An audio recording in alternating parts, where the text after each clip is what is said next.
In a vision, John the Revelator sees the New Jerusalem coming down to earth, which is the residence of God.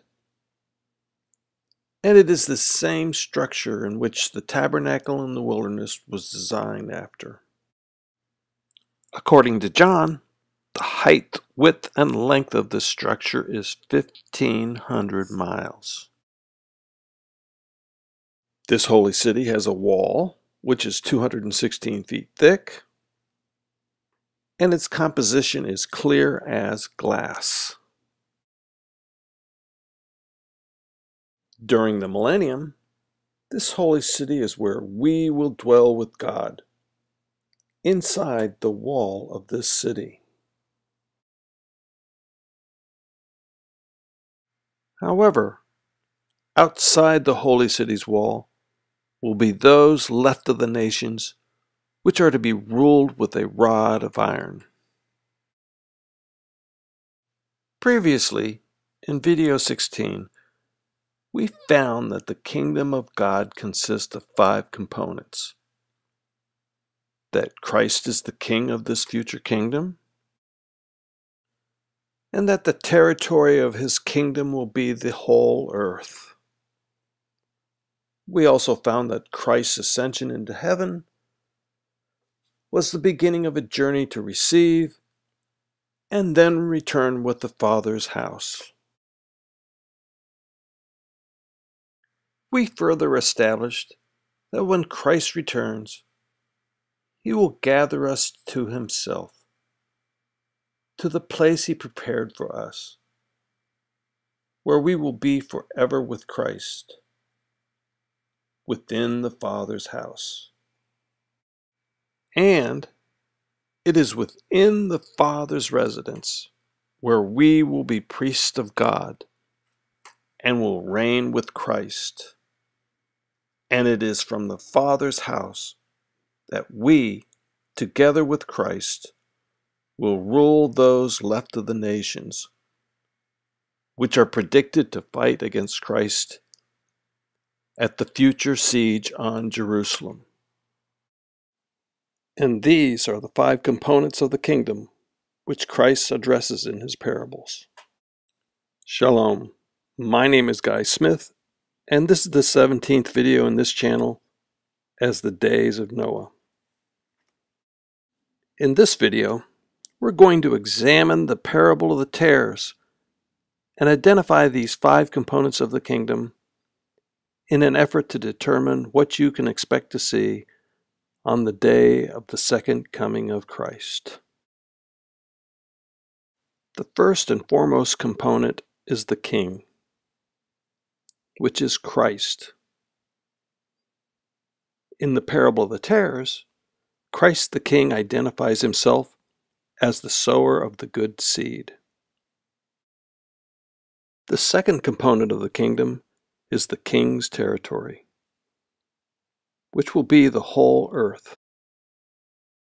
From the parable of the tares, Christ confirms that his territory will be the world, which is represented by a harvest field.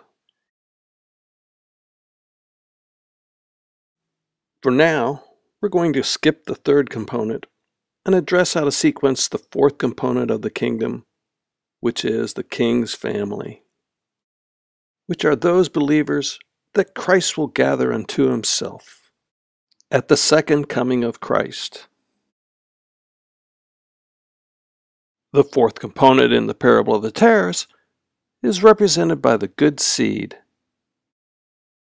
The fifth component of the kingdom are those to be ruled, which are those left of the nations, which are predicted to fight against Christ at the future siege on Jerusalem.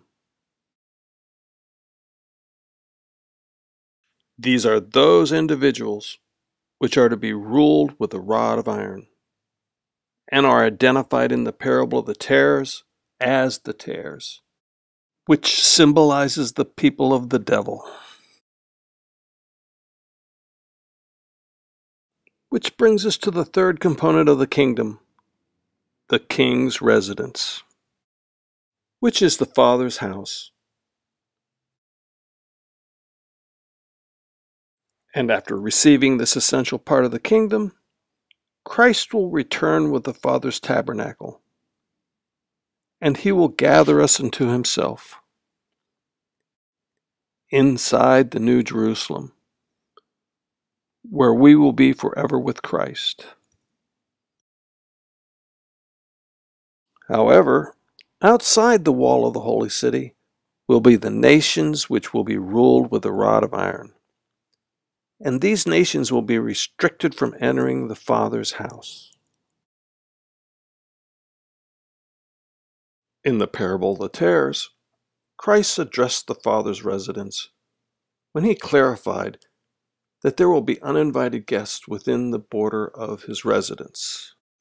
So in preparation for the New Jerusalem's descension to earth, Christ will dispatch his angels to gather all that would cause sin and do evil, and like weeds, they will be cast outside the physical boundaries of the New Jerusalem, where there will be weeping and gnashing of teeth. So in review, on the day of his second coming, Christ is going to battle the nations of the world. The vials of wrath will have been poured out upon the earth. Christ will then gather us to the New Jerusalem, which will descend to the earth. And those left of the nations which will have battled against Christ will be cast outside the wall of the New Jerusalem, where there will be weeping and gnashing of teeth. This is the second coming of Christ and the first day of the millennial reign. More information can be found on thewhitestonechronicle.com.